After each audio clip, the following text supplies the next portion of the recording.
नमस्ते दोस्तों, मैं बॉलीवुड एक्टर जेपी शर्मा फिर से एक बार आपका स्वागत करता हूं हमारे इस अनोखे कार्यक्रम शकुनी के बोल में। आज की हमारी कहानी का शीर्षक है कुत्ते का बर्तन। एक शहर में एक बहुत कंजूस आदमी था, बहुत कंजूस, लेकिन ज्ञान बहुत था उसके पास। देने को बहुत कुछ था लेकिन देता नहीं था। एक बेटा था, बहू थी और एक उसका प्यारा सा कुत्ता था। इतना कंजूस था कि कुत्ते को भी खाना जो है वो आंगन में डाल देता था, बर्तन में भी नहीं देता था। जबकि कुत्ता अपने मालिक के प्रति बड़ा वफादार। हुआ ये कि उस बर्तन की, चांदी के बर्तन की, नक्काशीदार बर्तन की चर्चा आसपास के शहरों में, उस राज्य में बहुत थी। कोई भी उसके घर आता, कोई ज्ञान की बात पूछता तो स्पष्ट मना कर देता, बोलता भैया ज्ञान मैंने तुमको देने के लिए थोड़ी अर्जित किया है। कई लोग बोलते हमें वो बर्तन आप दिखा दीजिए, बड़ी चर्चा सुनिए, तो स्पष्ट मना कर देता, बोलता इस तरह का कोई बर्तन मेरे पास है ही नहीं। और मन में सोचता कि ये गांव के, शहर के टटपुंजिए लोगों को मैं अपना वो शानदार बर्तन क्यों दिखाऊं, क्यों उसमें खाना खिलाऊं। मैं तो किसी विशिष्ट अतिथि को, किसी विशिष्ट मेहमान को, शहर के किसी विशिष्ट गणमान्य व्यक्ति को उसमें खाना खिलाऊंगा तो मेरा मान भी बढ़ेगा। एक दिन उस शहर का एक विशिष्ट व्यक्ति उसके यहाँ खाना खाने के लिए आया।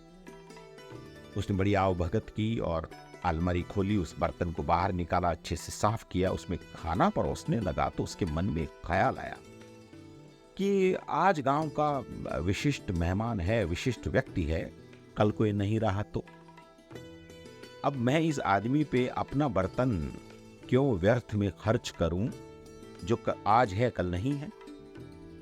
इस बर्तन में तो मैं राज्य के किसी खास व्यक्ति को खाना खिलाऊं। ये सोच के उसने उस बर्तन को वापस अलमारी में रख दिया। कुछ महीनों के बाद में उस राज्य के राजा के मंत्री का उसके घर पे आगमन हुआ। उसने बड़ी आवभगत की और मन में सोचने लगा, हाँ ये उचित व्यक्ति है मेरे उस बर्तन में खाना खाने के लिए। उसने अलमारी खोली, बर्तन को निकाला, बर्तन को धोया, साफ किया, खाना परोसने ही जा रहा था कि मन में एक ख्याल आया कि राजा का मंत्री है, आज है कल नहीं है, और राजा का ये मंत्री मेरी इस नक्काशीदार शानदार चांदी के बर्तन में खाना खाए और राजा को कहीं उल्टा सीधा भड़का दिया तो पता चला कि मेरे तो लेने के देने पड़ जाएंगे। नहीं नहीं नहीं नहीं नहीं, मंत्री को इस बर्तन में खाना नहीं खिलाऊंगा। और उसने वापस उस बर्तन को अलमारी में रख दिया। कुछ महीनों के बाद में उस राज्य के राजा का उस आदमी के घर पे आगमन हुआ। अब राजा था, उसने राजा की बड़ी आवभगत की, बड़ी सेवा की और राजा को इंसिस्ट किया कि आपको मेरे घर का खाना खा के जाना ही पड़ेगा। राजा ने कहा ठीक है।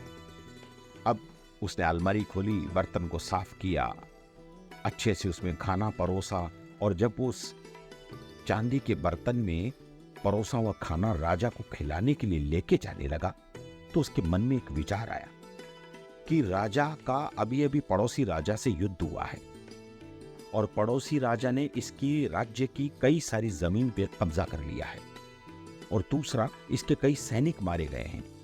इसके राज्य की हालत अभी खस्ता है।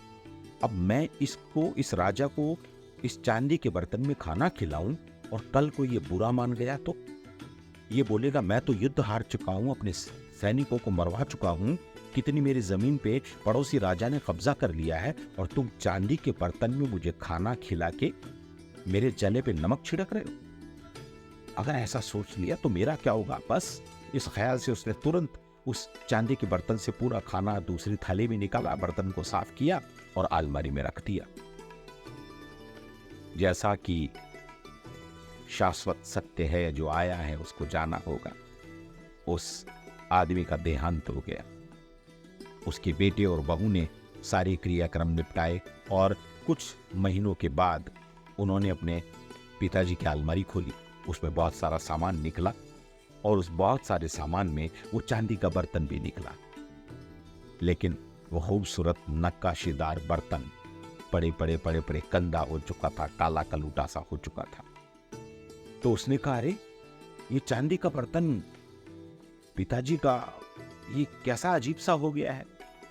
तो उसकी वाइफ बोली, अरे आपके पिताजी इतने कंजूस, मक्खी चूस, आपको क्या लगता है वो चांदी के बर्तन रखेंगे घर में? कुछ नहीं, ये ऐसे ही कोई फालतू का बर्तन होगा। और हाँ सुनो, जिस थाली में हम, जिस बर्तन में हम कुत्ते को खाना देते हैं ना, वो थाली टूट गई है, वो बर्तन टूट गया है, तो इस बर्तन में कुत्ते को खाना दे दो, ये ज्यादा ठीक रहेगा।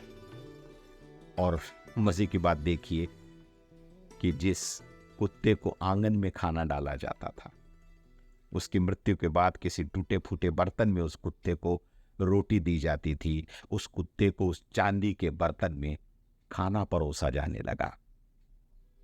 दोस्तों, इस कहानी से हमें यह शिक्षा मिलती है कि अगर आपके पास कोई चीज है, खासकर ज्ञान है, और अगर आप वो नहीं बांटोगे तो उस ज्ञान का कोई फायदा नहीं।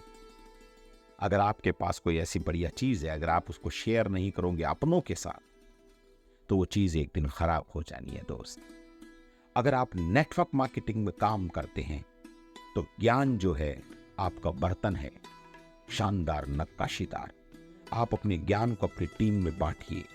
आप जितना ज्ञान बांटोगे उतना आपकी टीम बुद्धिमान होगी, और जितना टीम में नॉलेज बढ़ेगा उतना आपका बिजनेस बढ़ेगा।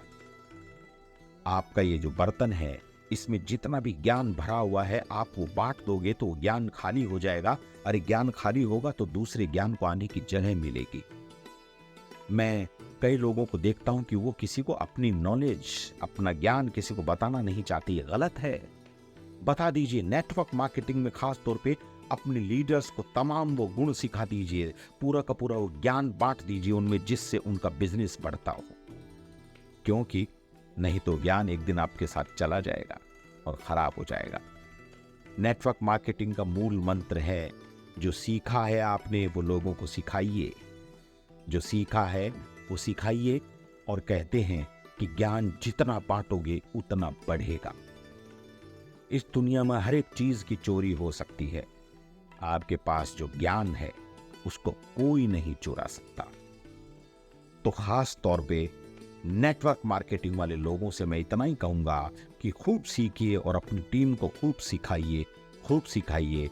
नहीं तो ये जो बर्तन है ना, ये किसी और के काम आ जाएगा। नमस्ते।